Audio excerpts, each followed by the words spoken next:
যখন ক্ষমতায় আসে 2009 সালে 2009 সালে আসার পরে ক্রমশ একটা সে ফেসিবাদ এটা হয়ে ওঠে। কাউকে কথা বলতে দেয় নাই, মিডিয়াগুলোতে সারাদিন আমরা দেখছি কি পদ্মা সেতু স্প্যান জার্নালিজম, আজকে এত নম্বর স্প্যানের অর্ধেকটা, স্প্যানের পুরাটা, 4 ভাগের 1 ভাগ।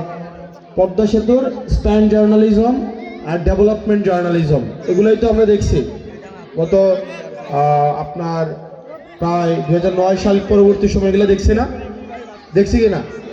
টিভি খুললেই কয়টা পদ্মা সেতুর স্প্যান বসছে, কয়টা পিলার বসছে, পিলার জার্নালিজম, স্প্যান জার্নালিজম আর ডেভেলপমেন্ট জার্নালিজম, ঠিক না?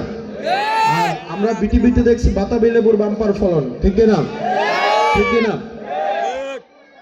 আর আমরা সময় টেলিভিশনে দেখতাম, মানে সময় টেলিভিশন, একটা টেলিভিশন আছে, ওই সময় টেলিভিশনে আমরা দেখতাম তারেক জিয়া কিভাবে বিদেশে বসে বাংলাদেশের বিরুদ্ধে ষড়যন্ত্র করে সেগুলোর ডকুমেন্টারি, এগুলা দেখাইতো কে?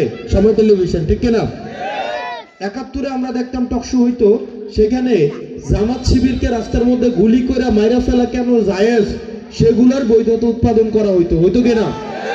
হইতো না? টকশোগুলাতে হইতো কিনা?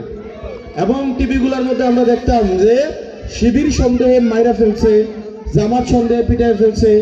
গোপন জায়গা থেকে কিছু বই সামনে থাকতো, 15-20টা বই দিয়ে বলতো যে জঙ্গিদের আস্তানা, জঙ্গি সন্দেহ, অস্ত্রসহ দেশীয় অস্ত্র, হামলার প্রস্তুতিকালীন এতজন ধরছে। মিডিয়াগুলোতে গেলে দেখছি কিনা?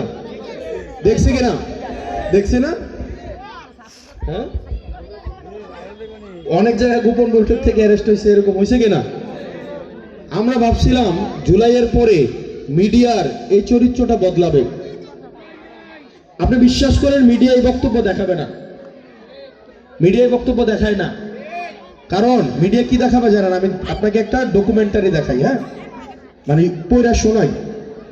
গত পরশুদিন প্রথম আলো আপনার নিউজ করছে, প্রথম আলো যে নিউজ করছে রাজনৈতিক বিষয়ে, টোটাল রাজনৈতিক বিষয়ে নিউজ করছে আপনার বিএনপির সংবাদ টোটাল প্রচার করছে 6টা। কয়টা? 6টা। জামাতে ইসলামের প্রচার করছে মাত্র 1টা। কয়টা? 1টা। স্বতন্ত্র প্রার্থীর প্রচার করছে 1টা। বিএনপির টোটাল ছবি ছাপাইছে 5টা। কয়টা? 5টা। জামাতে ইসলামের ছবি টোটাল ছাপাইছে 1টা। স্বতন্ত্র প্রার্থীর ছবি ছাপাইছে 1টা। ছাপাইছে না? অথচ আপনি দেখবেন প্রথম আলো খুলে দেখেন মির্জা আব্বাসের চাঁদাবাজি, তারেক রহমানের দুর্নীতি, তারেক রহমান কেন দেশে আসতে পারবে না, সে কেন ষড়যন্ত্র, বাংলাদেশের বিরুদ্ধে ষড়যন্ত্র করতেছে, এগুলো প্রথম আলো সিন্ডিকেট এগুলো করছে না? করছে কিনা? আমরা ডেইলি স্টারের সম্পাদককে আমরা বলতে শুনি নাই ডিজিএফআই নাকি